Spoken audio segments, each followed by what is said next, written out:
الحمد لله رب العالمين والصلاة والسلام على سيد المرسلين نبينا محمد وعلى آله وصحبه ومن تبعه ووالاه إلى يوم الدين أما بعد معزز حاضرین، گزشتہ درس میں عصر ذی الحجہ کی فضیلت، اس کے مسائل سے متعلق احادیث پڑھی گئی تھی۔ انشاءاللہ آنے والا جمعرات ہمارے لیے عید الاضحیٰ کا دن ہوگا۔ عید الاضحیٰ کا تہوار اس دن ہم منائیں گے۔ اسی دن ہم جانور کی قربانی بھی کرتے ہیں۔ جو جانور کی قربانی اس دن ہم کرتے ہیں وہ بھی ایک مستقل عبادت ہے، اس کو بہت اچھے سے سمجھنا چاہیے۔ جس طرح دوسری عبادتیں ہیں اسی طرح عید الاضحیٰ کی قربانی بھی ایک اہم ترین عبادت ہے، اور اس عبادت کے تعلق سے بہت سارے مخصوص مسائل، نبی کریم صلی اللہ علیہ وسلم کی سنت، آپ کا طریقہ ہے کہ کس طریقے سے آپ وہ قربانی کرتے تھے، اسی سلسلے کی چند احادیث آج انشاءاللہ ہم پڑھیں گے اور شرح کریں گے، اور اس سے کیا مسائل نکلتے ہیں وہ ہم بیان کریں گے۔ اللہ تعالیٰ میں کہنے سننے سے زیادہ عمل کرنے کی توفیق ارزانی فرمائے۔ ان عائشہ رضی اللہ عنہا ان رسول اللہ صلی اللہ علیہ وسلم امر بکبش اقرن یطوف فی سواد ویبرک فی سواد وینظر فی سواد فأتی به ليضحي به قال يا عائشة هلم المدية ثم قال اشحذيها بحجر ففعلت ثم أخذها وأخذ الكبش فأضجعه ثم ذبحه ثم قال بسم الله اللهم تقبل من محمد وآل محمد ومن أمة محمد ثم ضحى به رواه مسلم۔ یہ حدیث صحیح مسلم میں بھی ہے اور دوسری حدیث کی کتابوں میں بھی ہے، صحیح بخاری میں نہیں ہے یہ حدیث۔ حضرت عائشہ صدیقہ رضی اللہ عنہ فرماتی ہیں کہ نبی کریم صلی اللہ علیہ وسلم نے قربانی کے دن ایک سال ایک مینڈے کی قربانی کی۔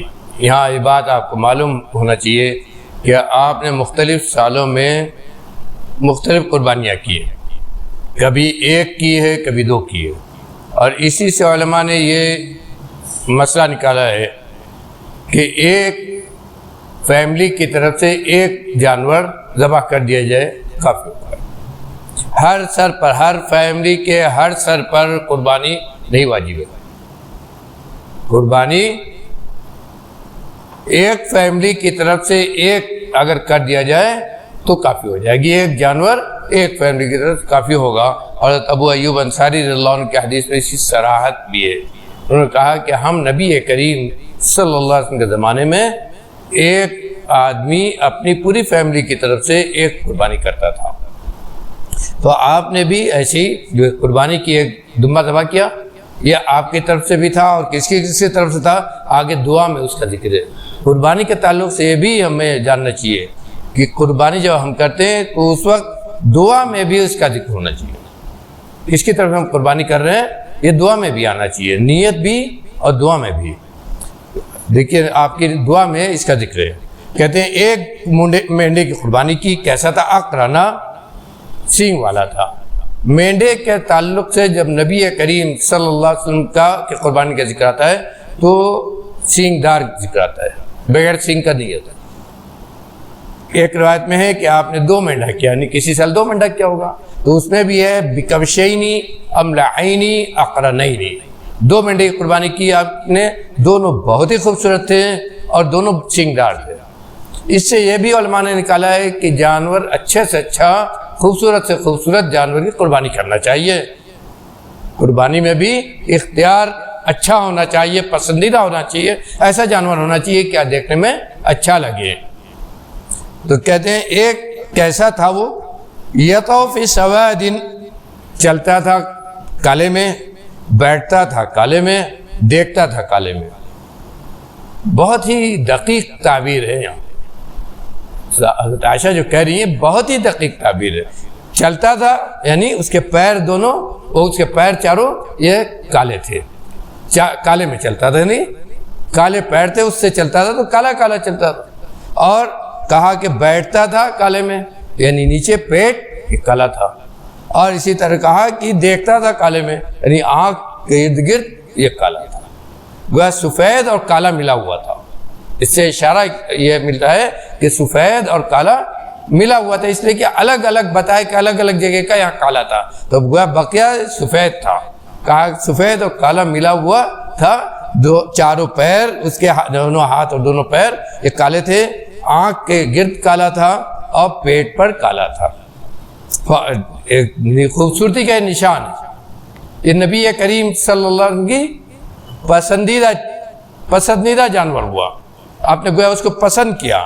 کہا آپ نے ایسے بکرے کا حکم دیا کہ ایسے مینڈے کا حکم دیا. کہا کہ آپ نے حکم دیا ایسے مینڈے کا کہ ایسا مینڈا لاؤ. فَأُتِيَ بِهِ کہتے ہیں کہ وہ لایا گیا تاکہ آپ اسے ذبح کریں. تو ذبح کرنے سے پہلے آپ نے کہا یا عائشہ حلم بالمدیہ, اے عائشہ چھری لے کر آؤ. یہاں دیکھیے ایک اور مسئلہ اور آیا.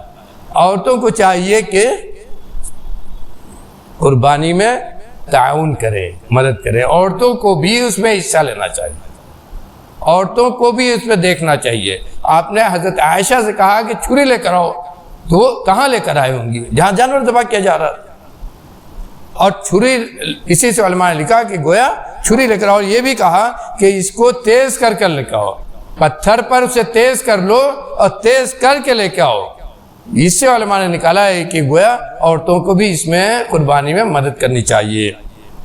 تو کہتی ہے کہ میں نے چھری تیز کی, اللہ کے نبی کریم صلی اللہ علیہ وسلم کو دیا. آپ نے مینڈے کو اپنے ہاتھ سے پکڑا اور اسے لٹایا, اور لٹا کر اس کی گردن پر پیر رکھا. دوسری روایت میں ہے اس کی گردن پر پیر رکھا اور اس کے بعد اسے ذبح کیا. تو جب ذبح کیا تو آپ نے یہ دعا پڑھی, بسم اللہ اللہم تقبل من محمد و آل محمد و من امت محمد. بسم اللہ اس میں ہے, دوسری روایت میں ہے بسم اللہ اللہ اکبر. یہ حدیث کے الفاظ کا فرق ہے. بسم اللہ اللہ اکبر کہنا چاہیے مکمل, چاہے یہاں اس جگہ بسم اللہ ہی ہے. یہ اس کو لوگوں نے علماء نے کہا ہے کہ اختصار ہے, یہاں مختصر کہہ دیا ہے. تو بسم اللہ اللہ اکبر کہنا چاہیے. اس کے بعد کیا کہا آپ نے, اے اللہ میری اس قربانی کو محمد صلی اللہ علیہ وسلم کی طرف سے قبول کر, آل محمد محمد کے آل کی طرف سے, ان کے گھر والوں کی طرف سے, اور محمد کی امت کی طرف سے. غور کیجئے کتنا عام ہوا. ہم لوگ سوچتے ہیں کہ اس جانور کے اندر کیسے نیت کریں. اسلام نے اتنی سہولت دی ہے اور آپ نے اس کو اتنا عام کیا ہے کہ ایک جانور صرف یہی نہیں کہ اپنی طرف سے ذبح کیا, اپنی طرف سے, اپنے اہل و عیال کی طرف سے, اور پوری امت محمدیہ کی طرف سے, پوری امت محمدیہ کی طرف سے. اور علماء نے لکھا ہے کہ جو امت محمد کہا تو اس میں زندہ و مردہ سب آ گئے, کیونکہ جو لوگ آپ پر اسلام لائے اور اس کے بعد اس قربانی سے پہلے انتقال کر گئے دنیا سے, وہ بھی اس کے اندر داخل ہیں, اس لیے کہ وہ بھی امت محمدیہ کے افراد ہیں. جو لوگ اس قربانی سے پہلے دنیا چلے گئے نہیں رہے اس وقت, وہ بھی اس میں داخل ہو گئے, کیونکہ وہ بھی امت محمدیہ کے افراد ہیں. گویا ایک قربانی یہ زندے کی طرف سے بھی ہو گئی اور مردے کی طرف سے بھی ہوگی. اسی لیے شیخ الحدیث عبد اللہ مبارک پوری رحمۃ اللہ علیہ نے یہی سے استدلال کیا ہے کہ مردے کی طرف سے بھی قربانی ہو سکتی ہے, لیکن الگ سے نہیں, الگ سے صرف مردے کی طرف سے قربانی, اس کا کسی بھی حدیث سے ثبوت نہیں. یہ کسی بھی صحیح حدیث سے ثابت نہیں ہے کہ آپ نے یا آپ کے بعد صحابہ کرام نے صرف اکیلے مردے کی طرف سے ایک جانور ذبح کیا ہو, ایسا کہیں نہیں ہے. ہاں مشترک کیا جائے, ایک جانور ذبح کیا, اس میں زندہ اور مردہ سب نیت کر لیا کہ ہمارے والدین جو اس دنیا سے جا چکے ہیں وہ ان کو بھی اس کا ثواب مل جائے, تو یہ جائزیت میں کوئی حرج نہیں ہے, کیونکہ آپ کی اس قربانی میں زندہ اور مردہ سب داخل ہو گئے. تو دیکھیے کتنا مسئلہ اس ایک حدیث سے نکلتا ہے. کس طرح ہمیں قربانی کرنا چاہیے. لٹایا آپ نے اور اپنے ہاتھ میں چھری لے کر خود قربانی کیا, اور اس قربانی پر پڑھا بسم اللہ اللہم تقبل من محمد و آل محمد و من امت محمد. ایک حدیث ہم آگے پڑھیں گے، اس میں دعا بھی ہے کہ کس طرح کون سی دعا پڑھتے تھے. یہاں مختصر ہے، لیکن دوسری جو حدیث میں آگے پڑھا ہوں اس میں تفصیل ہے. اس میں کیا دعا ہے؟ عن جابر رضی اللہ عنہ قال ذبح النبی صلی اللہ علیہ وسلم یوم الذبح کبشین اقرنین املحین موجوعین فلما وجہہما قال انی وجہت وجہی للذی فطر السماوات والارض على ملت ابراہیم حنیفا وما انا من المشرکین ان صلاتی ونسکی ومحیای ومماتی للہ رب العالمین لا شریک لہ وبذلک امرت وانا من المسلمین اللہم منک ولک عن محمد و امتی بسم اللہ واللہ اکبر ثم ذبح. رواه احمد وابو داود وابن ماجہ والدارمی وفي رواية لأحمد وابی داود والترمذی ذبح بيده وقال بسم اللہ واللہ اکبر اللہم هذا عنی وعمن لم يضحی من امتی. جابر کی حدیث ہے، اس میں تفصیل ہے کہ کون سی دعا پڑھی اور کیسے نیت کی اور کتنے لوگوں کی طرف سے آپ نے کیا. اس حدیث کے تعلق سے ہمارے بعض احباب کہتے ہیں کہ حدیث ضعیف ہے. حقیقت یہ ہے کہ بلوغ المرام اس حدیث کی تحقیق جب شیخ البانی نے شروع میں کی تھی تو اس کو ضعیف کہا تھا، اور یہاں پر بھی انہوں نے حاشیہ میں اس کو ضعیف قرار دیا ہے. لیکن بعد میں جب اس کی تحقیق انہوں نے دوبارہ کی، ابو داؤد کی جو سنن ابو داؤد ہے اس کی تحقیق انہوں نے بعد میں کی ہے. اس کی تحقیق میں باقاعدہ انہوں نے رجوع کیا کہ یہ حدیث، اس کو میں نے پہلے ضعیف کہا تھا لیکن صحیح نہیں ہے، یہ حدیث کم سے کم حسن درجے کی ہے اور اس کے الفاظ صحیح ہیں، اور اسی لیے وہ کہتے ہیں کہ یہ الفاظ پڑھنا قربانی میں مشروع ہے، جائز. اس لیے اس شبہ میں نہیں رہنا چاہیے. بات ہمارے احباب بیان کرتے ہیں اور خطبے میں بھی کچھ لوگ کہہ چکے ہیں کہ یہ جو دعا پڑھی جاتی ہے حدیث ضعیف ہے، لیکن حقیقت میں یہ حدیث ضعیف نہیں ہے. اس کی سند ہم نے بھی تحقیق کی ہے، اس کی سند میں کوئی ایسا راوی نہیں ہے کہ ہم کہہ سکیں یہ حدیث قابل عمل کے لائق نہیں ہے، بلکہ حدیث قابل عمل. حضرت جابر رضی اللہ عنہ کہتے ہیں کہ نبی کریم صلی اللہ علیہ وسلم نے قربانی کے دن 2 مینڈے ذبح کیے. دیکھیے کسی دوسرے سال کا واقعہ ہے. کہا 2 مینڈے ذبح کیے، دونوں سینگ والے تھے، دونوں بہت خوبصورت تھے، موجوعین دونوں خسی کیے ہوئے تھے. یہیں سے یہ بھی نکلا ہے کہ خسی کیا ہوا جانور ذبح کرنا چاہیے، چاہے بکرا ہو یا مینڈا ہو یا اور جو جانور ہیں قربانی کے وہ ہوں، خسی کیا ہوا جانور ہونا چاہیے. کہتے ہیں کہ فلما وجہہما، تو جب اس کو قبلہ رخ کھڑا کیا، یہاں سے ایک مسئلہ اور نکلا کہ جانور کو جب ذبح کرے تو اسے قبلہ رخ کھڑا کرے. قال، تو آپ نے یہ دعا پڑھی انی وجہت وجہی للذی فطر السماوات والارض علی ملت ابراہیم حنیفا. یہاں دیکھیے قرآن کی آیت میں علی ملت ابراہیم نہیں ہے، قرآن میں جو آیت ہے وہاں نہیں ہے، لیکن اس دعا میں آپ پڑھتے تھے علی ملت ابراہیم حنیفا وما انا من المشرکین. کچھ لوگوں نے علی ملت ابراہیمہ کے حرف پر بھی، اس پر بھی کچھ لوگوں نے اعتراض کیا ہے کہ ضعیف ہے، لیکن ایسا نہیں ہے، یہ حرف بھی صحیح ہے. علی ملت ابراہیم حنیفا وما انا من المشرکین ان صلاتی ونسکی ومحیای ومماتی للہ رب العالمین لا شریک لہ وبذلک امرت وانا من المسلمین. یہ پورا پڑھا. اس کے بعد دیکھیے جو پڑھا دعا بھی ہے اور اس میں نیت کی تعلیم بھی کیسے. اللہم منک ولک، اے اللہ یہ جو میں قربانی کر رہا ہوں تیری توفیق سے ہے اور تیری خاطر ہے، تیری رضا کے لیے ہے اور تیری توفیق سے ہم یہ قربانی کر رہے ہیں. عن محمد، اور یہ قربانی کس کی طرف سے؟ محمد کی طرف سے اور محمد کی امت کی طرف سے، پوری امت کی طرف سے اپنے یہ دونوں جانور ذبح کیا. اس سال کا یہ واقعہ ہے کہ آپ نے 2، اور ایک دوسرے روایت میں آتا ہے کہ آپ نے 2 مینڈا ذبح کیا. ایک مینڈا اپنے اور اپنے اہل ویال کی طرف سے کیا اور دوسرا مینڈا اپنے اور اپنی پوری امت کی طرف سے کیا. تو کسی سال کا واقعہ ہوگا، وہ یہ سب جائز ہے. کہا کہ اس کو میری طرف سے اور میری امت کی طرف سے اسے قبول فرما لے. دوسرے میں ہے کہ تقبل منی ومن آل محمد، اے اللہ اس کو میری طرف سے اور میری امت کی طرف سے، میرے اہل ویال کی طرف سے قبول فرما لے. اور اس کے بعد آپ نے کہا بسم اللہ واللہ اکبر، اور اس کے بعد آپ نے ذبح کیا۔ دیکھیے یہاں اچھے سے تفصیل ہے۔ اور ابو داؤد کی ایک دوسری روایت میں ہے کہ آپ نے اس طرح بھی کہا اللہم ھذا عنی وعمن لم یدع من امتی، اے اللہ اس کو میری طرف سے قبول کر لے اور ان تمام میری امتیوں کی طرف سے قبول کر لے جو قربانی نہیں کر سکے، جن کو استطاعت نہیں کہ قربانی کریں، ان کی طرف سے بھی قبول کر لے۔ اب غور کیجئے، ایک قربانی آپ کتنے لوگ کی طرف سے کر سکتے ہیں؟ ایک جانور، یہ نہ سوچے کہ میں اپنے طرف سے اور اپنے گھر کی طرف سے، آپ کیجئے تو جو زندہ ہیں ان کی طرف سے، جو آپ کے گھر والے، آپ کے بڑے بزرگ، آپ کے والدین جو چلے گئے ہیں، ان سب کی طرف سے ایک جانور آپ ذبح کر سکتے ہیں۔ اور آپ نے تو کیونکہ رسول تھے، نبی تھے، تو اپنی امت کی طرف، پوری امت کی طرف سے آپ نے قربانی کر دی، اور ان کی طرف سے بھی جنہوں نے قربانی نہیں کی تھی۔ تو یہ کہنا جیسا کہ احناف کہتے ہیں کہ ایک سر پر ایک قربانی، ایک جانور یا ایک جانور کا ایک حصہ ایک سر پر ایک آدمی کی طرف سے، میرے بھائیوں یہ صحیح نہیں ہے۔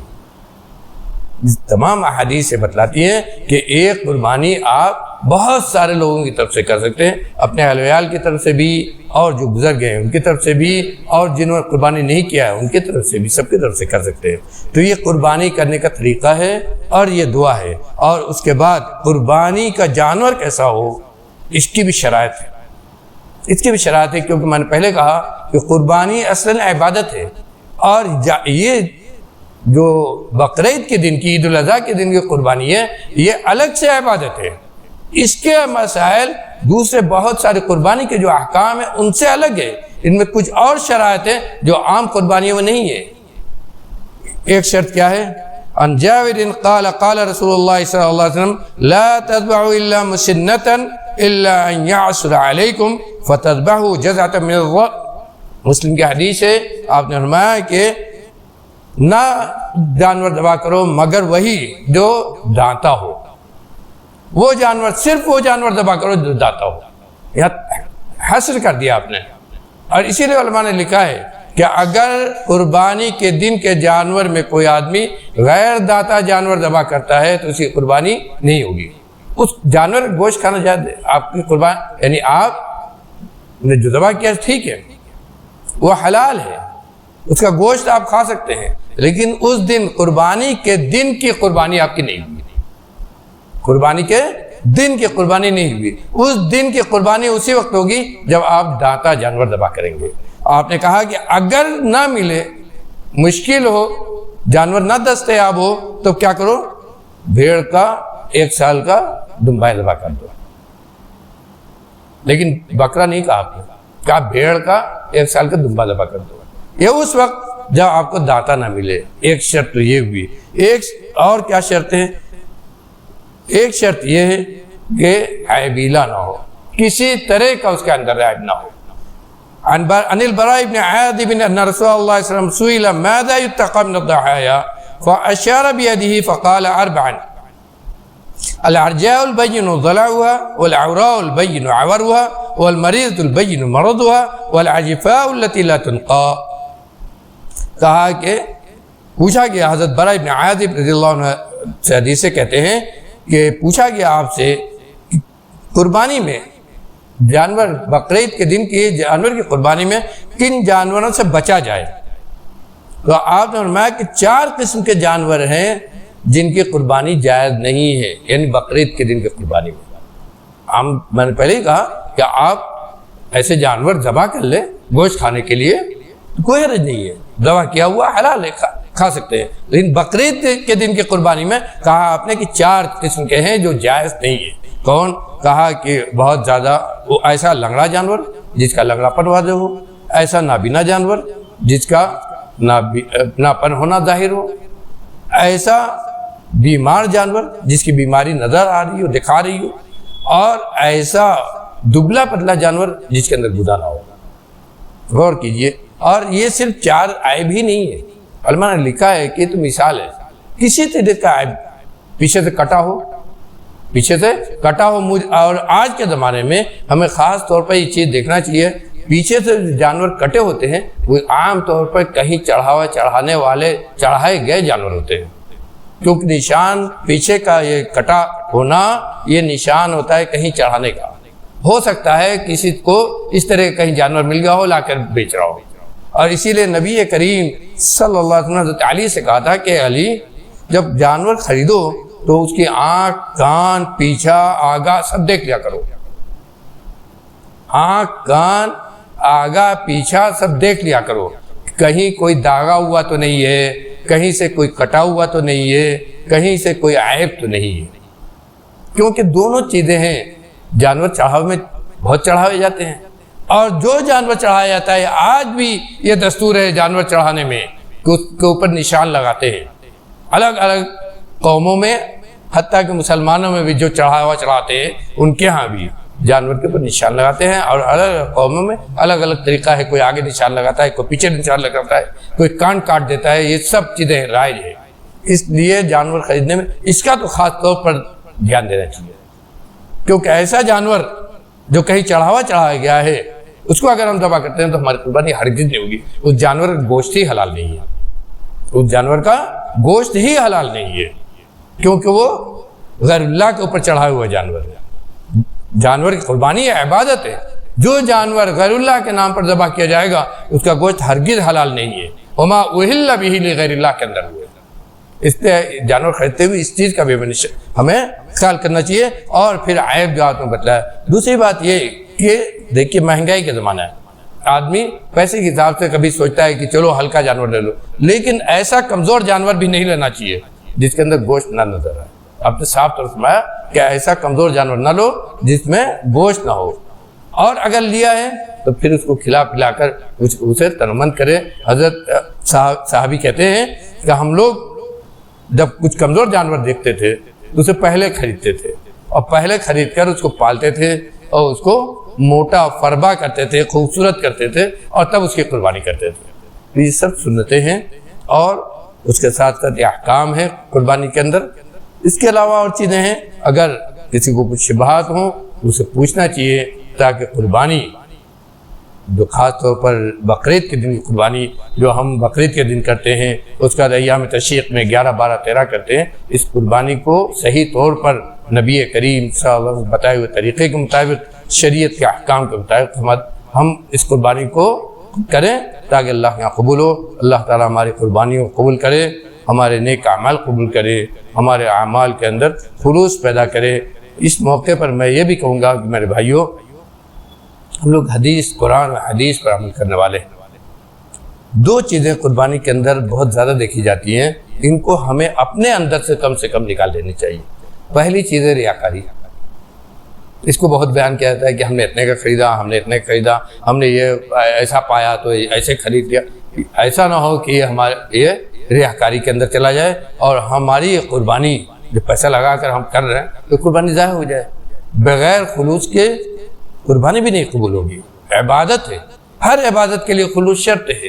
اگر عبادت کے اندر ریاکاری آ گئی تو پھر وہ عبادت قبول نہیں ہوگی، قربانی بھی نہیں قبول ہوگی۔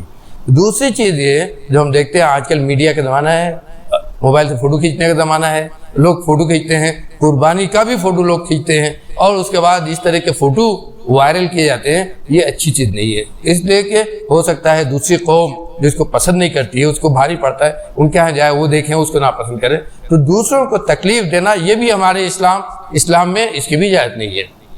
اور اسی طرح یہ بھی ضروری ہے کہ ہم جب قربانی کرتے ہیں تو اپنے محلے کو، اپنی گلیوں کو، اپنے راستوں کو گندگی سے پاک رکھیں۔ گلیوں میں قربانیاں نہ کریں، گلیوں کے باہر چمڑا اور چیزیں اس طرح نہ پھینکیں کہ دوسروں کو تکلیفیں ہوں۔ جو گندگیاں ہیں اس کو ایسی جگہ پھینکیں کہ دوسروں وہ نگر نگم والے آسانی سے اس کو اٹھا کر لے کے چلے جائیں۔